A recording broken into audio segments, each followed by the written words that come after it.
ಎಲ್ಲ ರೈತ ಬಾಂಧವರಿಗೆ ನಮಸ್ಕಾರ. ಕೆಲವೊಮ್ಮೆ ಎಷ್ಟೇ ಆರೈಕೆ ಮಾಡಿದ್ರೂ ಬೆಳೆ ಕೈಗೆ ಬರ್ತಿಲ್ಲ ಅನ್ನೋ ಚಿಂತೆ ಕಾಡ್ತಿರುತ್ತೆ ಅಲ್ವಾ? ನೋಡೋಕೆ ಎಲ್ಲ ಸರಿ ಇದ್ದಾಗೆ ಇರುತ್ತೆ, ಆದರೆ ಇಳುವರಿ ಮಾತ್ರ ಕಡಿಮೆ. ಇದಕ್ಕೆ ಕಾರಣ ಏನು ಅಂತ ನೀವು ತಲೆ ಕೆಡಿಸ್ಕೊಂಡಿದ್ರೆ ಬನ್ನಿ, ಇವತ್ತು ನಾವು ಒಂದು ಬಹಳ ಮುಖ್ಯವಾದ ಆದರೆ ಹೆಚ್ಚಾಗಿ ಗಮನಕ್ಕೆ ಬರದೇ ಇರೋ ಒಂದು ವಿಷಯದ ಬಗ್ಗೆ ಮಾತಾಡೋಣ. ಇದನ್ನ ಅಡಗಿದ ಹಸಿವು ಅಂತಾನೂ ಕರೀತಾರೆ. ಮೊದಲನೇ ಪ್ರಶ್ನೆ, ನಿಮ್ಮ ಹೊಲದಲ್ಲಿ ಬೆಳೆ ಇದ್ದಕ್ಕಿದ್ದಂತೆ ಹಳದಿ ಬಣ್ಣಕ್ಕೆ ತಿರುಗ್ತಿದ್ಯಾ? ಎಲೆಗಳೆಲ್ಲ ಜೀವ ಕಳೆದುಕೊಂಡ ಹಾಗೆ ಕಾಣ್ತಾ ಇದೆಯಾ? ಸರಿ, ಇನ್ನೊಂದು ಸಮಸ್ಯೆ.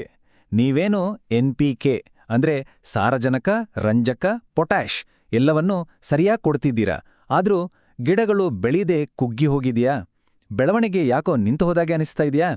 ಮತ್ತೊಂದು ಮುಖ್ಯವಾದ ವಿಷಯ, ಹೂವು ಚೆನ್ನಾಗಿ ಬಿಡುತ್ತೆ, ಆದ್ರೆ ಕಾಯಿ ಕಟ್ಟೋ ಮೊದಲೇ ಟಪ ಅಂತ ಉದುರಿ ಹೋಗ್ತಾ ಇದೆಯಾ?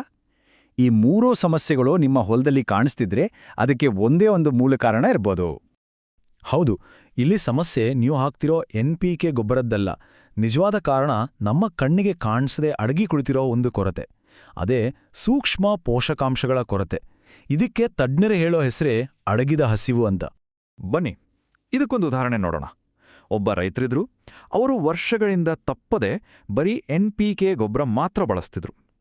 ಶುರುನಲ್ಲಿ ಇಳುವರಿ ಭರ್ಜರಿಯಾಗೇ ಬರ್ತಿತ್ತು. ಆದರೆ 3-4 ವರ್ಷ ಕಳೆಯುತ್ತಿದ್ದಂತೆ ಬೆಳೆ ಯಾಕೋ ಬಲ ಕಳ್ಕೊಳ್ತು, ಇಳುವರಿ ಏಕ್ದಮ್ ಕಡಿಮೆ ಆಯಿತು. ಮಣ್ಣು ಪರೀಕ್ಷೆ ಮಾಡಿಸಿದ್ದಾಗಲೇ ನೋಡಿ ಅಸಲಿ ವಿಷಯ ಗೊತ್ತಾಗಿದ್ದು. ಅವರ ಮಣ್ಣಲ್ಲಿ ಸತು ಅಂದರೆ ಜಿಂಕ್ ಮತ್ತು ಬೋರಾನ್ನ ತೀವ್ರ ಕೊರತೆ ಇತ್ತು. ಆಮೇಲೆ ಅವರು ಕೇವಲ ಈ 2 ಸೂಕ್ಷ್ಮ ಪೋಷಕಾಂಶಗಳನ್ನು ಕೊಟ್ಟ ತಕ್ಷಣ ಅವರ ಇಳುವರಿ ಮತ್ತೆ ಮೊದಲಿನ ಹಾಗೆ ಜಾಸ್ತಿ ಆಯಿತು. ಹಾಗಂದ್ರೆ ಈ ಅಡಗಿದ ಹಸಿವು ಅಂದ್ರೆ ನಿಜವಾಗ್ಲೂ ಏನು? ಇದು ನಮ್ಮ ಜಮೀನಿನ ಮೇಲೆ ಹೇಗೆಲ್ಲ ಪರಿಣಾಮ ಬೀರ್ತಿದೆ ಅಂತ ಸ್ವಲ್ಪ ವಿವರವಾಗಿ ನೋಡೋಣ ಬನ್ನಿ. ಸರಳವಾಗಿ ಹೇಳಬೇಕು ಅಂದ್ರೆ, ಹೇಗೆ ನಮಗೆ ಊಟದ ಜೊತೆ ಸ್ವಲ್ಪ ಉಪ್ಪು ಬೇಕೋ ಹಾಗೆ ಗಿಡಗಳಿಗೆ ಈ ಸೂಕ್ಷ್ಮ ಪೋಷಕಾಂಶಗಳು ಇವು ಬೇಕಾಗಿರೋದು ತುಂಬಾನೇ ಕಡಿಮೆ ಪ್ರಮಾಣದಲ್ಲೇ. ಆದ್ರೆ ಅವು ಇಲ್ಲದೆ ಗಿಡಗಳು ಆರೋಗ್ಯವಾಗಿ ಬೆಳೆಯೋದಕ್ಕೆ ಸಾಧ್ಯವೇ ಇಲ್ಲ. ಪ್ರಮಾಣ ಚಿಕ್ಕದು, ಆದ್ರೆ ಅವು ಮಾಡೋ ಕೆಲ್ಸ ಇದೆಯಲ್ಲ, ಅದು ಮಾತ್ರ ಬಹಳ ದೊಡ್ಡದು. ಹಾಗಾದ್ರೆ ಯಾವುದೆಲ್ಲ ಈ ಸೂಕ್ಷ್ಮ ಪೋಷಕಾಂಶಗಳು? ಪ್ರಮುಖವಾದವು ಅಂದ್ರೆ ಸತು ಅಥವಾ ಜಿಂಕ್, ಕಬ್ಬಿಣ ಅಂದ್ರೆ ಐರನ್, ಬೋರಾನ್, ಮ್ಯಾಂಗನೀಸ್, ತಾಮ್ರ ಮತ್ತೆ ಮಾಲಿಬ್ಡೆನಮ್. ನಮ್ಮ ಭಾರತದ ಮಣ್ಣಲ್ಲಿ ಇವುಗಳ ಕೊರತೆ ಸರ್ವೇ ಸಾಮಾನ್ಯ.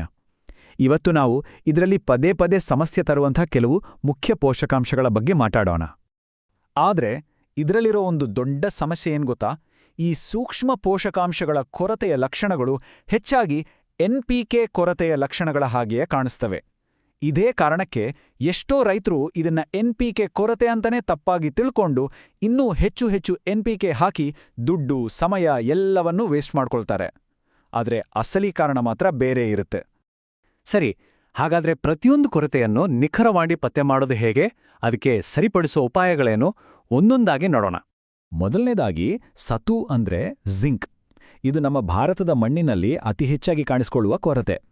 ಯಾಕೆ ಇದಿಷ್ಟು ಮುಖ್ಯ ಅಂದ್ರೆ, ಗಿಡದ ಬೆಳವಣಿಗೆಯನ್ನು ಕಂಟ್ರೋಲ್ ಮಾಡುವ ಹಾರ್ಮೋನ್ಗಳನ್ನು ತಯಾರಿಸೋದೇ ಈ ಜಿಂಕ್. ಒಂದು ವೇಳೆ ಜಿಂಕ್ ಕಡಿಮೆ ಆದರೆ ಗಿಡದ ಬೆಳವಣಿಗೆ ಸಂಪೂರ್ಣವಾಗಿ ನಿಂತೇ ಹೋಗುತ್ತೆ. ಜಿಂಕ್ ಕೊರತೆಯ ಲಕ್ಷಣಗಳು ಹೇಗಿರುತ್ತೆ ಅಂದ್ರೆ, ಗಿಡಗಳು ಕುಬ್ಜವಾಗಿ ಗಿಡ್ಡ ಆಗ್ತವೆ, ಎಲೆಗಳು ಸಣ್ಣದಾಗಿ ಒಂದೇ ಕಡೆ ಗುಂಪಾಗಿ ಕಾಣಿಸುತ್ತೆ, ಎಲೆಗಳ ನರಗಳ ಮಧ್ಯೆ ಹಳದಿ ಪಟ್ಟೆಗಳು ಕಾಣಿಸ್ಕೊಳ್ತವೆ, ಕೊನೆಗೆ ಹಣ್ಣು ಅಥವಾ ಕಾಳು ಕಟ್ಟೋದೇ ಕಡಿಮೆ ಆಗುತ್ತೆ. ಭತ್ತದಲ್ಲಿ ಬರುವ ಖೈರಾ ರೋಗ ಅಂತಾರಲ್ಲ, ಅದಕ್ಕೆ ಮುಖ್ಯ ಕಾರಣ ಇದೇ ಜಿಂಕ್ ಕೊರತೆ. ಇದಕ್ಕೆ ಪರಿಹಾರ ತುಂಬಾ ಸುಲಭ.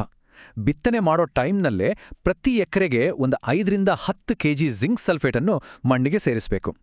ಒಂದು ವೇಳೆ ಬೆಳೆ ನಿಂತ ಮೇಲೆ ಕೊರತೆ ಕಾಣಿಸ್ಕೊಂಡ್ರೆ 0.5% ಜಿಂಕ್ ಸಲ್ಫೇಟ್ ದ್ರಾವಣವನ್ನ ಸ್ಪ್ರೇ ಮಾಡ್ಬೋದು. ಧಾನ್ಯದ ಬೆಳೆಗಳಲ್ಲಂತೂ ಜಿಂಕ್ ಜೊತೆ ಮ್ಯಾಂಗನೀಸ್ ಸೇರಿ ಸ್ಪ್ರೇ ಮಾಡಿದ್ರೆ ಇನ್ನೂ ಒಳ್ಳೆ ರಿಸಲ್ಟ್ ಸಿಗತ್ತೆ. ಆದ್ರೆ ಕೇಳಿ, ಇಲ್ಲೊಂದು ಬಹಳ ಮುಖ್ಯವಾದ ಎಚ್ಚರಿಕೆ ಇದೆ. ಜಿಂಕ್ ಸಲ್ಫೇಟ್ ಮತ್ತು DAP ಗೊಬ್ಬರವನ್ನ ಯಾವತ್ತೂ ಒಟ್ಟಿಗೆ ಸೇರಿಸಿ ಹಾಕಲೇಬಾರ್ದು. ಯಾಕಂದ್ರೆ ಇವೆರಡೂ ಒಂದಕ್ಕೊಂದು ಸೇರ್ಕೊಂಡು ಜಿಂಕ್ ಫಾಸ್ಫೇಟ್ ಅನ್ನೋ ಒಂದು ಕಲ್ಲಿನ ಹಾಗೆ ಗಟ್ಟಿಯಾದ ವಸ್ತುವಾಗಿ ಬದಲಾಗುತ್ತೆ. ಇದು ಗಿಡಕ್ಕೆ ಸಿಗೋದೇ ಇಲ್ಲ. ಅಂದ್ರೆ ನೀವು ಹಾಕಿದ ದುಡ್ಡೆಲ್ಲ ಸಂಪೂರ್ಣ ವೇಸ್ಟ್. ಹಾಗಾಗಿ DAP ಹಾಕಿದ ಮೇಲೆ ಒಂದು 3-4 ದಿನ ಬಿಟ್ಟು ಜಿಂಕ್ ಹಾಕೋದು ಒಳ್ಳೆದು. ಮುಂದಕ್ಕೆ ಬರೋಣ. ಕಬ್ಬಿಣ ಅಂದ್ರೆ ಐರನ್. ಗಿಡಗಳಲ್ಲಿ ಹಸಿರು ಬಣ್ಣಕ್ಕೆ ಕಾರಣ ಏನು? ಕ್ಲೋರೋಫಿಲ್ ಅಲ್ವಾ? ಆ ಕ್ಲೋರೋಫಿಲ್ ತಯಾರಾಗೋಕೆ ಕಬ್ಬಿಣ ಬೇಕೇ ಬೇಕು. ಇದನ್ನ ಒಂದ್ ರೀತಿ ಗಿಡದ ರಕ್ತ ಅಂತಾನೆ ಹೇಳ್ಬೋದು. ಇಲ್ಲಿ ಕಬ್ಬಿಣದ ಕೊರತೆ ಮತ್ತು ಸಾರಜನಕದ ಕೊರತೆ ಮಧ್ಯೆ ಇರೋ ವ್ಯತ್ಯಾಸವನ್ನ ತಿಳ್ಕೊಳ್ಳೋದು ತುಂಬಾನೇ ಮುಖ್ಯ. ನೆನ್ಪಿಟ್ಕೊಳ್ಳಿ, ಸಾರಜನಕದ ಕೊರತೆ ಆದ್ರೆ ಗಿಡದ ಕೆಳಭಾಗದಲ್ಲಿರುವ ಹಳೆ ಎಲೆಗಳು ಹಳದಿಯಾಗ್ತವೆ. ಆದರೆ ಕಬ್ಬಿಣದ ಕೊರತೆ ಆದರೆ ಗಿಡದ ತುದಿಯಲ್ಲಿರುವ ಹೊಸ ಚಿಗುರೆಲೆಗಳು ಹಳದಿಯಾಗ್ತವೆ. ಇನ್ನೊಂದು ಮುಖ್ಯವಾದ ಗುರುತು ಅಂದ್ರೆ ಕಬ್ಬಿಣದ ಕೊರತೆಯಲ್ಲಿ ಎಲೆ ಹಳದಿಯಾದರೂ ಅದರ ನರಗಳು ಮಾತ್ರ ಹಸಿರಾಗಿಯೇ ಉಳಿದುಕೊಂಡಿರ್ತವೆ. ಇದು ಬಹಳ ಮುಖ್ಯವಾದ ವ್ಯತ್ಯಾಸ. ಕಬ್ಬಿಣದ ಕೊರತೆಗೆ ಮಣ್ಣಿಗೆ ಹಾಕೋದಕ್ಕಿಂತ ಎಲೆಗಳ ಮೇಲೆ ಸ್ಪ್ರೇ ಮಾಡೋದೇ ಬೆಸ್ಟ್, ಯಾಕಂದ್ರೆ ರಿಸಲ್ಟ್ ಬೇಗ ಸಿಗುತ್ತೆ. ಸಾಮಾನ್ಯವಾಗಿ ಒಂದು 3-4% ಫೆರಸ್ ಸಲ್ಫೇಟ್ ದ್ರಾವಣವನ್ನು ರೆಡಿ ಮಾಡಿಕೊಂಡು ಹೊಸದಾಗಿ ಬಂದಿರೋ ಚಿಗುರುಗಳ ಮೇಲೆ ಸ್ಪ್ರೇ ಮಾಡಿದ್ರೆ ಸಾಕು, ತಕ್ಷಣಕ್ಕೆ ಎಫೆಕ್ಟ್ ಕಾಣಿಸುತ್ತೆ. ಈಗ ಬೋರಾನ್ ಬಗ್ಗೆ ನೋಡೋಣ.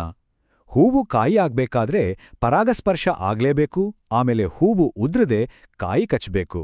ಈ ಎಲ್ಲಾ ಪ್ರಕ್ರಿಯೆಗೂ ಬೋರಾನ್ ಬೇಕೇ ಬೇಕು. ಅಷ್ಟೇ ಅಲ್ಲ, ಎಲೆಗಳಲ್ಲಿ ತಯಾರಾದ ಆಹಾರವನ್ನ ಹಣ್ಣುಗಳಿಗೆ ತಲುಪಿಸುವ ಒಬ್ಬ ಟ್ರಾನ್ಸ್ಪೋರ್ಟರ್ ತರಹ ಇದು ಕೆಲಸ ಮಾಡುತ್ತೆ. ಇಲ್ಲಿ ಒಂದು ಗೊತ್ತಿಲ್ಲದ ಅಪಾಯ ಇದೆ. ಸಾಮಾನ್ಯವಾಗಿ ಹೂ ಉದ್ರಕ್ಕೆ ಶುರುವಾದ್ರೆ ರೈತರು ಅಂದ್ಕೊಳ್ಳೋದು, ಅಯ್ಯೋ ನೀರ್ ಕಡಿಮೆ ಆಯ್ತಾ, ಇಲ್ಲ ಏನಾದ್ರೂ ರೋಗ ಬಂತಾ ಅಂತ. ಆದ್ರೆ ಸತ್ಯ ಏನು ಗೊತ್ತಾ? ಹೆಚ್ಚಿನ ಸಂದರ್ಭಗಳಲ್ಲಿ ಅದಕ್ಕೆ ಕಾರಣ ಬೋರಾನ್ ಕೊರತೆ. ಹಣ್ಣುಗಳು ಒಡೆದೋಗುತ್ತಲ್ಲ, ಅದಕ್ಕೂ ಇದೇ ಕಾರಣ. ಆದ್ರೆ ಬೋರಾನ್ ಬಳಸುವಾಗ ಮಾತ್ರ ಒಂದು ವಿಷಯದಲ್ಲಿ ಬಹಳ ಎಚ್ಚರವಾಗಿರಬೇಕು. ಯಾಕೆಂದ್ರೆ ಗಿಡಕ್ಕೆ ಬೇಕಾದ ಪ್ರಮಾಣಕ್ಕೂ ಅದು ವಿಷಕಾರಿಯಾಗೋ ಪ್ರಮಾಣಕ್ಕೂ ಬಹಳ ಕಡಿಮೆ ವ್ಯತ್ಯಾಸ ಇರೋದು. ಸ್ವಲ್ಪ ಹೆಚ್ಚು ಕಡಿಮೆ ಆದ್ರೂ ಅಪಾಯ. ಹಾಗಾಗಿ ಹೂ ಬಿಡೋ ಹಂತಕ್ಕೂ ಸ್ವಲ್ಪ ಮುಂಚೆ ಸೋಲುಬೋರ್ ಥರದ ಉತ್ಪನ್ನವನ್ನ ಎಲೆಗಳ ಮೇಲೆ ಸ್ಪ್ರೇ ಮಾಡೋದು ಸೇಫ್ ಮತ್ತು ಪರಿಣಾಮಕಾರಿ. ಸರಿ, ಈಗ ಎಲ್ಲದರ ಸಾರಾಂಶ ನೋಡೋಣ. ಜೊತೆಗೆ ನಮ್ಮ ಲಾಭವನ್ನ ಹೆಚ್ಚಿಸಲು ನಾವೆಲ್ಲರೂ ನೆನ್ಪಿಡ್ಲೇಬೇಕಾದ ಒಂದು ಗೋಲ್ಡನ್ ರೂಲ್. ಮೊದಲಿಗೆ ಈ ಕೊರತೆಗಳು ಯಾಕೆ ಬರುತ್ತವೆ ಅಂತ ನೀವು ಕೇಳ್ಬೋದು. ಅದಕ್ಕೆ ಮುಖ್ಯ ಕಾರಣಗಳು ಅಂದ್ರೆ ಮಣ್ಣಿನ pH ಜಾಸ್ತಿ ಇರೋದು, ಮಣ್ಣಲ್ಲಿ ಸಾವಯವ ಅಂಶ ಕಡಿಮೆ ಆಗೋದು, ಮತ್ತೆ ವರ್ಷಾನುಗಟ್ಲೆ ಬರೀ NPK ಗೊಬ್ಬರವನ್ನೇ ಹಾಕಿ ಭೂಮಿಯಲ್ಲಿರೋ ಸೂಕ್ಷ್ಮ ಪೋಷಕಾಂಶಗಳ ಸ್ಟಾಕನ್ನೇ ಖಾಲಿ ಮಾಡ್ಬಿಡೋದು. ಹಾಗಾಗಿ ಈ ಗೋಲ್ಡನ್ ರೂಲನ್ನು ಯಾವಾಗ್ಲೂ ನೆನಪಿಡಿ. ಬರೀ NPK ಕೊಟ್ರೆ ಸಾಲ್ದು, ಸಮತೋಲಿತ ಪೋಷಣೆ ಅಂದ್ರೆ ಪ್ರಮುಖ, ದ್ವಿತೀಯ ಮತ್ತು ಸೂಕ್ಷ್ಮ ಪೋಷಕಾಂಶಗಳು ಇವೆಲ್ಲವನ್ನು ಸರಿಯಾದ ಪ್ರಮಾಣದಲ್ಲಿ ಕೊಟ್ಟಾಗ ಮಾತ್ರ ಹೆಚ್ಚಿನ ಲಾಭ ಸಾಧ್ಯ. ಕೊನೆಯದಾಗಿ ಒಂದು ಪ್ರಶ್ನೆ. ನಿಮ್ಮ ಜಮೀನಿನ ಮಣ್ಣನ್ನು ಎಂದಾದರೂ ಪರೀಕ್ಷೆ ಮಾಡಿಸಿದ್ದೀರಾ? ಈ ಒಂದು ಸಣ್ಣ ಕೆಲಸ ಇದೆಯಲ್ಲ, ಇದು ನಿಮ್ಮ ಬೆಳೆಯನ್ನು ಉಳಿಸೋದು ಮಾತ್ರ ಅಲ್ಲ, ಸುಖಾಸುಮ್ನೆ ಗೊಬ್ಬರಕ್ಕೆ ಹಾಕೋ ಖರ್ಚನ್ನು ಕಡಿಮೆ ಮಾಡಿ ನಿಮ್ಮ ಆದಾಯವನ್ನು ಖಂಡಿತವಾಗಿ ಹೆಚ್ಚಿಸುತ್ತೆ. ಒಂದ್ಸಲ ಯೋಚನೆ ಮಾಡಿ.